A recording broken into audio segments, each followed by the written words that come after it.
mianatra eo atongotry Jesosy isan'andro.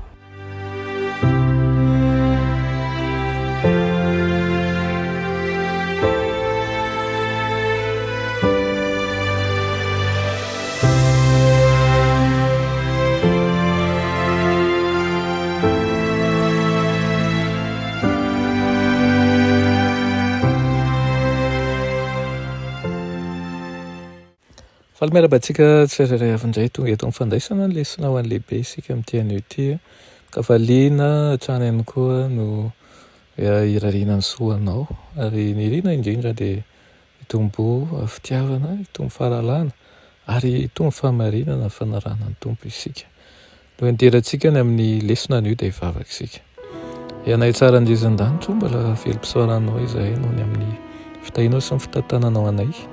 Eto izay ankehitriny indray eo dia handray ny tenao indray meteza ianao mbola zava-tsaoponay eo amin'ny fiainanay, eo amin'ny fahazaranay ihany koa mba ho tsara mandrakariva avy aminao izany. Anaran'i Jesosy, amen. Teny lesonantsika androany dia manao hoe mandresy ny fahamarinana haja. Na dia eo azy ireo famelezany fahavalo dia hahatratra ny fetra ambony indrindra be voninahitra ny ason'Andriamanitra. Ho toriana amin'izay monina ambony tany sy amin'ny firenena sy ny fokom-pirenena sy ny samy hafa fitena ary ny olona rehetra ny filazantsara. Hifarana amin'ny fandresen'i Kristy tanteraka ny herin'ny elo ny fifanandrinana lehibe eo amin'ny Kristy sy Satana. Andresy ny ratsy ny fanjakan'Andriamanitra ary ho foana mandrakizay eto amin'izao tontolo izao ny fahotana. Ny Apokalipsy 1:20 dia mitomboka amin'ny fiezahan'ny Satana amin'ny alalan'ny révolution frantsay zany, namotika ny finoana kristianina sy nafoana ny finoanan'Andriamanitra.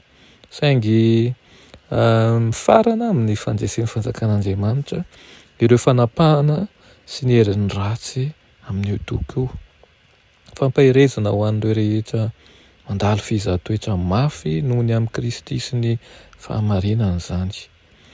Tonga fanjakan'ilay tompontsika ireo fanjakana eto amin'ity tany ity.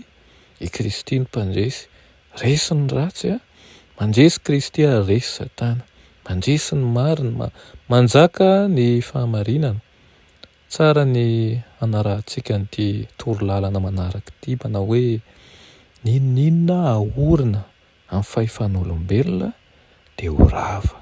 Fa izay rehetra miorina amin'ny vatolampin'ny ten'Andriamanitra tsy miova dia haritra mandrakizay. Nisokatra teo mason'i Jaona ny tempolin'Andriamanitra any an-danitra. Nahita ny fiaran'ny fanekena izy rehefa nibanjina ny hevitra masina indrindra tao amin'ny fitoerana masina amin'ny testamenta taloha izay mitovy amin'ilay modely lehibe any an-danitra. Ny fanatrehan'Andriamanitra be voninahitra dia naseho teo anelanelan'ireo sarin'anjely namboarina teo mirakotry ny fiaran'ny fanekena. Tao amin'ny anatin'ny fiarany nisy ny lalàn'Andriamanitra.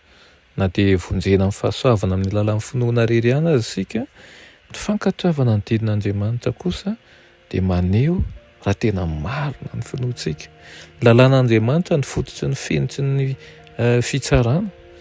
Noho izany dia tonga mananjanja manokana sy mazava izany toe-javatra izany amin'ny fiafaran'izao tontolo izao. Raha fitenina ny tena ambara aminao anio dia mampitodika ny saintsika mandrakariva fa mandresy manjakariva amin'ny fahamarinana.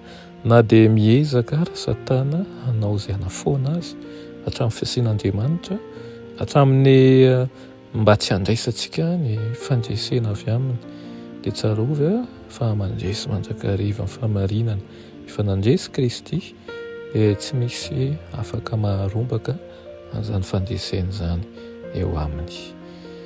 Vavaka ary isika. Riranay tsara andrisan-danitra mbola velom-pisaoranao izahay ny amin'izany teninao nomenao anay anio izany dia misaotra Tompo izay manome ny fandresena ho anay. Ny herin'ny tenanay fotsiny dia tsy hahavita nenenina. Kanefa amin'izao mampanota anay izao mihitsy no hiantsonao anay mba hanatonanay ny latabatra ao masina, hanadiovanao anay fa entaniny foana mampanahy anay amin'ny alalan'ny fanahinao masina. Mba tsy salasala izay ho eo aminao, hiantoraka aminao amin'ny momba anay rehetra da aoka ny fanainao miasina hiasa ao anatinay tanova andro izay rehetra tsy avy aminao aminaran'i Jesosy amen.